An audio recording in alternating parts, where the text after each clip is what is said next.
Welcome back, YouTubers, to the next big event. It's SummerSlam 2003 in our continuing SummerSlam review series. I am Mr. Parkin, and this guy sitting next to me, he needs no introduction, but I'm going to give him one anyway. It's NJ. What's up? Now you'll know his name and his fucking awesome gimmick, but there we go. As we said, today we're going to be reviewing SummerSlam 2003, well known for its Elimination Chamber main event, which I was fucking looking forward to in this. Same here. Make sure you guys subscribe up above, like this video, and put your comments down below on SummerSlam 2003. Make sure you contact us in the link in the description box below. Yeah, indeed. Now, one thing I do want to say before we start this, we must apologise. We tried to upload this video yesterday, but we had some technical issues, which is why we're uploading it today. But, well, it doesn't really matter. We got it uploaded anyway. So you got your SummerSlam review. So, you know, well done us, eh? Yeah, that's it. Working around the technical issues. SummerSlam 2003, where to start? First of all, first thing I want to say is, SummerSlam 2003 are one of the best theme songs in my opinion. Sent Anger by Metallica. I love this as a theme tune. It went really well with the promos, the whole doom, doom, doom, with the hitting and everything. It made the promos work really well in my opinion. It was a good theme tune, I'll give it that. Yes. And after talking about the theme tune for about 30 seconds, we'll go on to the opener, which was the Dudley Boys versus La Resistance for the Tag Team Championships. Boy, a Tag Team Championship match on a card, eh? Yeah, the Great Dudley Boys, which was good, and the Lance Resistance, which were the basically French heel gimmick guys, weren't they? They had the French coming out with the flag and everything, kind of similar to the Un-Americans, and the Quebec, and the guys from Quebec, I can't remember their name, what their name was, but this is La Resistance. They had this sort of French gimmick. It got fucking loads of heel heat from the crowd, but what do you expect from these guys holding French flags and stuff, to be honest? This match, of course, this is kind of La Resistance facing off against a well-known tag team, and they won the match, and mainly I think this was done so that La Resistance could be sort of put over by the Dudley Boys in a way, because you're getting a new heel team in La Resistance and putting them against an established tag team, so it does well to get them, like, you know, at the top of that tag team championship, which is where they should have been really with all the heel heat they got. That's very true, and they managed to get a new member in their group. Do you remember the little promo before this, where they had the army guy come in, say, you know, all for America and everything, and all of a sudden he smashes D-Ron and blah, blah. That was an awesome little bit of heel work, that was. Very nicely done. Pretending to be an American soldier and then smashing them with the American flag, then holding up the French flag with La Resistance. None other than Rob Conway. Of course, Rob Conway. And in this match, he has some more influence. He is acting as a cameraman, and on the edge of the ring, he hits D-Ron with the camera. Great booking, I think, in my opinion. I love the way they did this match. I know it's a heel win, but I love the way they made the heel wins. It was brilliant. It was. I wasn't really a fan of Lance Resistance, but the way they did this and built this up, I thought it was very nicely done. I wasn't a fan of La Resistance either, but the amount of heel heat they got made me respect them as a team. And really, this match made them credible, in my opinion, so they could be tag team champions for a long time to come. They were, yeah. Yes. Now, we should get on to the next match. I don't really want to talk about this match for too long. It was Undertaker versus A-Train, and this match was bad. I did not like this match whatsoever. At least we didn't see A-Train in spandex like we did in the Royal Rumble 2000 when he looked like a porn star, eh? That was better to watch. A little bit, but what I say about this is, because of A-Train being a big guy, he made Undertaker work. Yeah. He had to do his best to get him down and lift him and do all that, so I think it was an okay for that area, but the match itself just sucked. Yeah, thank God this match was just over and done with after the opener, because I really didn't like this match at all. I don't mind Undertaker, it's just when he goes against guys like A-Train, it just doesn't really do much for me in my opinion. But at the end of the match, Undertaker wins with a chokeslam.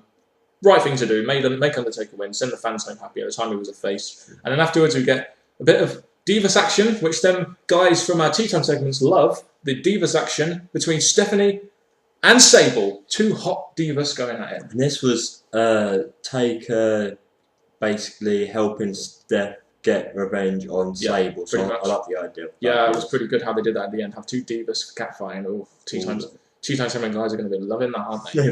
Anyway, after that we're going to the next match, which I really want to talk about, because this match involved Shane O'Mac against Eric Bischoff, his favourite Raw GM. And this match, to me, was a hell of a lot of fun just because of Eric Bischoff's heel tactics. It was fucking fantastic how they did this match, wasn't it, in my opinion? And the fact that he had Jonathan Coachman by his side, that was just priceless and great. They worked well together for the start of the match. Bischoff, because he's obviously the authority figure, he says, I'm making this match and no disqualification. Pinfalls count anywhere. And it's just like, you know, that's what he should be doing. He's obviously not going to put a good wrestling match on. He should be using these tactics to entertain the crowd. And in my opinion, it helped Shane McMahon get over a little bit more, even though he was already over anyway. But like you said, Coachman had a real big influence in this match. He basically helped Bischoff attack Shane.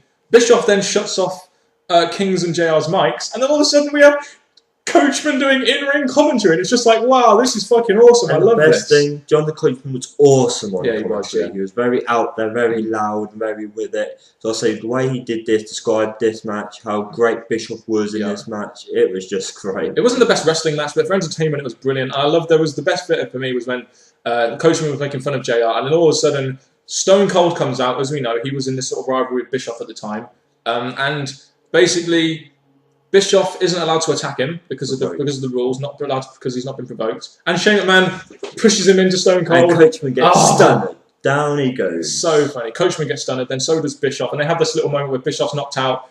Shane is holding his hand, and he just goes like that to Stone Cold, and Stone Cold stunners him. And it was just, I don't usually like Stone Cold coming out on top because we know it happens all the time, but in this case, it was the right time to do it, in my opinion. And this thing was really good for Shane because then from then on, it was just Shane doing his impressive stuff that he does. Leap of Faith, I think he uses to win this match. He gets a bit of help from Stone Cold, but Leap of Faith does it, and I love that move. To Leap of Faith onto the announcer's table. I love it when he does that move. It's brilliant, isn't it? It's very good. And definitely finished that match in a good spot. It definitely did. I love this match just because of the entertainment and the heel tactics. They were just brilliantly done. I think it was well booked as well. I loved it. I think it was. Again, we'll keep reminding that it weren't the best wrestling match, but because of the story about it and what happened in the match made it worth. It's like when Vince McMahon is wrestling. You don't expect a great wrestling match, but you expect great crowd psychology, great storytelling. This is what we got in this match, which is very different to the next match we got. The next match was a US title match between Eddie Guerrero, who was the champion at the time, Tajiri, Benoit, and Rhino. And one thing I think we both agree with here, why was Tajiri and Rhino in this? Why don't you just have Eddie Guerrero and Chris Benoit have a match? Because we know they can put on a fantastic match together. As much as that would be a good match, there was a video package before which explained why Rhino and Tajiri got in Eddie Guerrero's way. So adding them in, I guess it made sense, but it would have been better if they weren't in. Yeah, I think it just would have been a better match, Eddie versus Benoit, just because you know they have great in chemistry together and they can really make that US title mean something going into a match. Eddie Guerrero, even though, you know, he was avoiding everyone in the match, and he played a great heel, in my opinion. You know, he was over as a heel or a face. And once again, in the Summerslam review, we're saying how good Eddie Guerrero is. Lots of pin breaks in this match from Eddie Guerrero as he was the champion. It's quite realistic how they did this, because if you were champion, you would want to be outside the ring. You would want to be breaking up pins and stuff. It's just good how they did it as a heel. And just like other SummerSlam and other matches, the match was mainly concentrating on Eddie Guerrero and Chris Benoit. Like it should have. Yeah, the others were just there to have their little moments and that, but nothing special about them. No, I'm not going to bother with that. But the match, in my opinion, it started off very slow, but it really picked up towards the end when the drama was very high. And in my opinion, they finished the match at the right time too, because it was when the crowd were at the hottest. It's when the crowd wanted to see the end. And of course, we have Eddie Guerrero winning with the frog splash. Once again, Eddie Guerrero, fantastic. He's over as a heel or a face. I can't. That's the thing. We can't fault Eddie Guerrero. He's a great in-ring performer, and I think he's in the ring with Chris Benoit, so you know there's going to be a good match somewhere in there. It's a shame. It's a shame those two passed away, isn't it? Really, it's just a real shame for the wrestling business. These two great wrestlers. Bless you. The next match we have is a match which I was really looking forward to, and I'm sure you were too, because it was a rematch from WrestleMania 19. One of the WrestleManias I think was very good, in my opinion. Brock Lesnar versus Kurt Angle for the Undisputed Championship. Now, as we know, Kurt Angle was a face here. He's a face champion. He comes in as champion, and the match just had such a natural backstory with the WrestleMania match. Then you have Brock Lesnar, Angle saying, "No, Brock Lesnar was always there for me." And then all of a sudden, Vince McMahon gets involved, and Brock Lesnar turns heel on Angle, making this rivalry, in my opinion, very good. Brock Lesnar played the great heel as he was, so he should have stayed that all along, but obviously, every wrestler's got to go through a different stage in their career. When you have McMahon and Heyman as your managers at 2 points, you really know you're going to get over as a heel, well, don't you? That's very true. And I think having the McMahon involved in matches, we've seen Shane involved in one match, Vince in another. I think it just made those two matches great matches, I think. Yeah. So for me, the build-up going into this was very good. Brock Lesnar, heel Brock Lesnar versus a face guy Angle for the Undisputed Championship, back when it was the Undisputed title as well. Fucking hell. This was a good match in my opinion, just because these two, these two are going to put on a good match together. We saw their match at WrestleMania 19. Angle can work with any guy, you can adapt to any style. So in my opinion, a great match. I love this match, just because it has a great heel with Brock Lesnar and a great face, and Angle, a great worker. I really can't fault this match. Vince tried to get involved and help Brock Lesnar, but Angle managed to outdo it and finish the match. Yeah. Get the turn. I don't think that it was as good as their WrestleMania 19 match, in my opinion. I think this is a good match, just not as good as their WrestleMania 19 match, just because it had a bit more build behind it. And I think it was even though they had a botched ending, I still think as the main event at WrestleMania, it was very good. This match was almost as good though. And as NJ says, Angle picks up the victory when Mr. McMahon tries to come in, hits him with a chair, but he comes back and puts the Olympic Slam on Vince McMahon to win the match. And it was the right thing to do. I think you want to carry on this rivalry and have Brock Lesnar look strong but not win the title yet. Because then again, the rivalry was good, and I think it was right to make Angle win because of how Brock Lesnar had outdone Angle in the past shows. Okay, and this match again had 22 minutes. If you give this match 22 minutes to tell a story, it's going to be very good. And with the involvement of Vince in there, you're going to get good crowd psychology there. This match had everything in it, and I'm glad we had this match. I'm kind of glad we had this match in the middle of the card because obviously the Elimination Chamber is going to be the main event. So, in all, I think this was a good match. It's in a good spot as well. Yes, I think it was. Yeah. Especially seeing as this match was before the main event. Rob Van Dam versus your favourite wrestler, Kane, in a no-holds-barred match. And this was all done after Kane took his mask off. Because remember, he took his mask off, Van Dam was in the ring, and he blamed Van Dam for the whole mask thing. And they ended up having a rivalry. And then a no-holds-barred match. Great way to use the monster gimmick and Rob Van Dam's, ECW past, his use of weapons. That's the good thing about this. We had him Kane with his mask first. And I'm thinking, yes, that was a great Kane. But people complain that when he removed the mask, he lost his monster gimmick. But for a while after that, as this match shows, he still had it in him. He still had his frustration. And he managed to let it all out on Rob Van Dam. So I think this match was just great because of that. Yeah, and I really loved the use of Van Dam's use of the chair as well with his Van Daminator, leg drop, kicks and stuff. I really enjoyed that. I think it added a little bit to the match, which it wouldn't have had if Kane was facing, say, an Undertaker or something. No. But Kane wins the match, rightfully so, because he's the monster, and they're really building him up as this heel monster. What he was best at doing, not being in the face, and he tombstones him on the steel steps for the win. What a brutal way to finish a match. And again, as you said, he needed to win this match out of him and Rob Van Dam, because Kane needs to go on and stay as the monster growing without his mask for a little while longer. And Rob Van Dam, if they made him win, it wouldn't have done any justice for Kane or really Rob Van Dam really. Very good match. You've got 12 minutes, so plenty of time for them to use weapons. Maybe a little bit more time, but I kind of think it did well for the time it got, in my opinion. And it led on to the main event very well, I think. It did. Yes. And for the main event, of course, the main event of the evening, it was the Elimination Chamber match. We always look forward to Elimination Chamber matches. That's why we buy these DVDs. We had Triple H versus Shawn Michaels versus Kevin Nash versus Randy Orton versus Chris Jericho versus Goldberg for the World Heavyweight Championship. And the first thing I think we need to talk about here, MJ, is this was the first SummerSlam we had Evolution. Triple H, Ric Flair, Batista, and Randy Orton. And what a great faction Evolution was, just because it made two young stars out of the group, and it was just what I loved. That's what I loved it for. I mean, that's what it was good for. The great thing about this is you have Triple H running the group, like he should, and he basically brought these two when they first joined the WWE and brought them up to be the heel characters, and they played it so well. So I think Evolution, my favourite group, as well as DX, and the group just did perfectly for the WWE. We have them we have their music as our theme music. That's how much we love them. But I mean, you got Randy Orton in this match, and 2004 Randy Orton wins the title. Batista goes on to be probably one of the biggest draws in WWE in the future. So for me, this Evolution faction did so well for the business and did so well in grooming main event stars. It was a good way of doing it. It's a shame they couldn't do it with Nexus, but there we go, eh?